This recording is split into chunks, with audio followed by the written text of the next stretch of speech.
Advocacy campaign of fake news.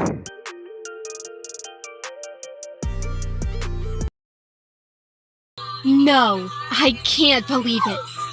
I have to share this. Wow, so many likes. What have you shared? Look at this. It's so cool. I'll share it as well. So what is fake news?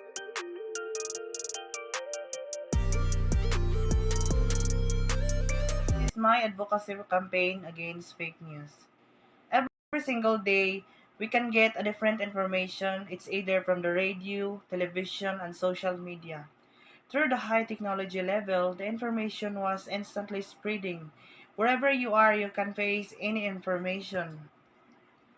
However, it can also spread the fake news. Fake news is a false stories that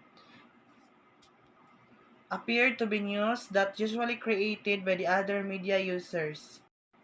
The information can be corrected and can be accidental, while disinformation is created intentionally. So as a learner, how do we combat fake news? They have a lot of things that we can do to combat fake news. First is to pay attention to a particular issue, stop spreading on it, and don't stop educating ourselves. Once we educate ourselves, we'll be having an attitude of being an emotional intelligence. The importance of awareness and vigilance on fake news.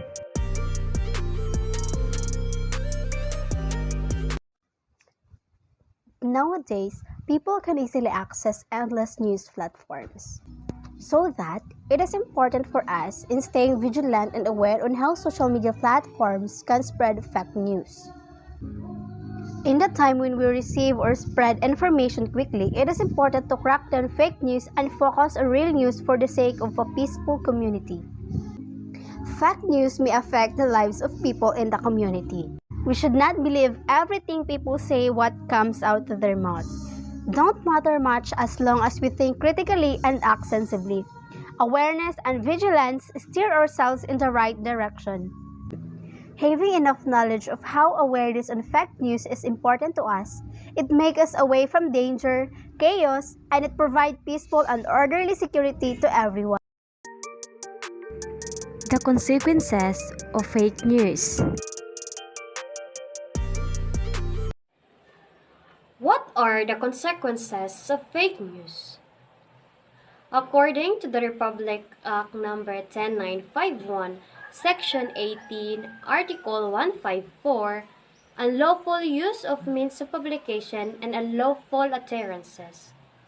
The penalty of arresto mayor and a fine ranging from 40,000 pesos to 200,000 pesos shall be imposed upon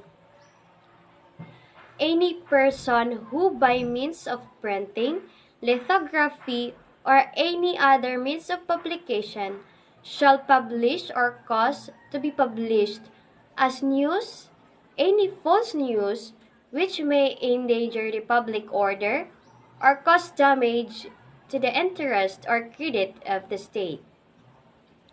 Here, the offender publishes as news any false or fake news which may endanger the public order or cause damage to the interest or credit of the state.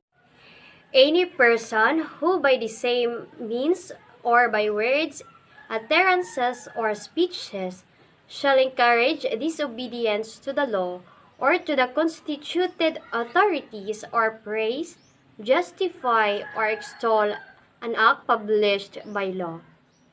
Here, it is not necessary that the people are actually encouraged to. Any person who shall maliciously publish or causes to be published any official resolution or document without proper authority or before they have been published officially. Any person who shall print, publish, or distribute or cause to be print, publish, or distribute books, pamphlets, periodical, or leaflets which do not bear the real parent's name or which are classified as anonymous. Ways on how to stop the spread of fake news.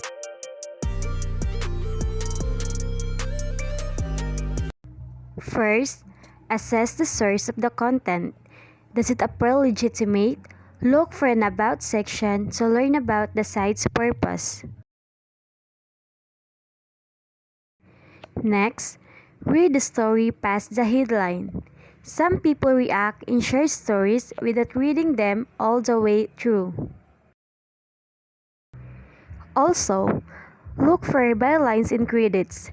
This kind of transparency is expected from any legitimate news story or photo. Then ask yourself, does the story include incredible sources? Or does it rely on opinion?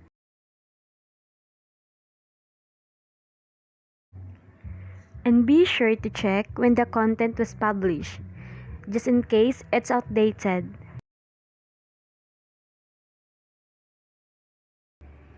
For imagery, refer to tools like reverse image search to verify the origins of a questionable photo. And finally, be mindful of your biases. So much of what's online today is made to provoke a reaction. So ask yourself, how much is your judgment playing a role is what you share? Keeping these tips in mind can make all the difference. So be smart and share responsibly. Spot and stop fake news.